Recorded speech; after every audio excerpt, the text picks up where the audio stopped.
Во Санкт Петербург неодамна руската државна телевизија емитуваше снимки од државните флоти на годишната прослава на Денот на морнарицата. Присуствуваа офицери од 31 друга држава, вклучувајќи ги Кина, Индија, Иран и Јужна Африка. Ги прикажуваа руската морнарица, проектили истрелани од различни бродови на Црноморската флота и авиони кои фрлаа бомби. Руската помпезност ја засени неодамнешниот план откриен од САД за распоредување ракети со долг дострел во Германија до 2026 година. За надворешните наблюдувачи, како и за рускиот председател Владимир Путин, ова може да биде историја што се повторува. Такая ситуация напоминает события времен холодной войны. Ситуацијата потсетува на настаните од времето на студената војна.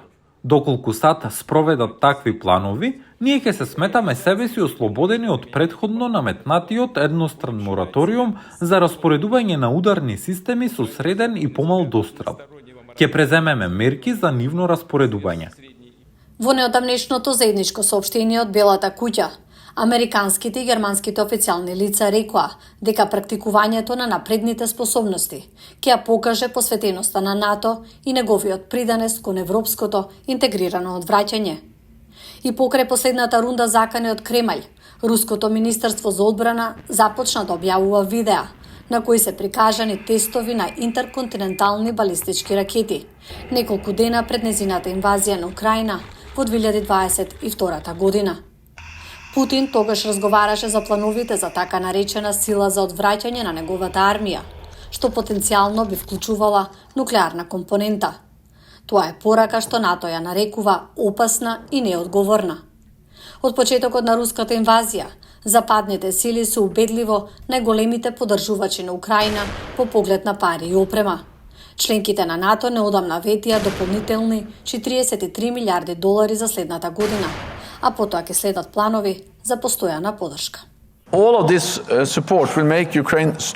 Сета оваа поддршка ќе ја направи Украина посилна и поспособна. Всушност, се што правиме, командното ветување, повеќе воена помош, повеќе безбедносни договори и подобрена интероперабилност ги поставија основите Украина да успее.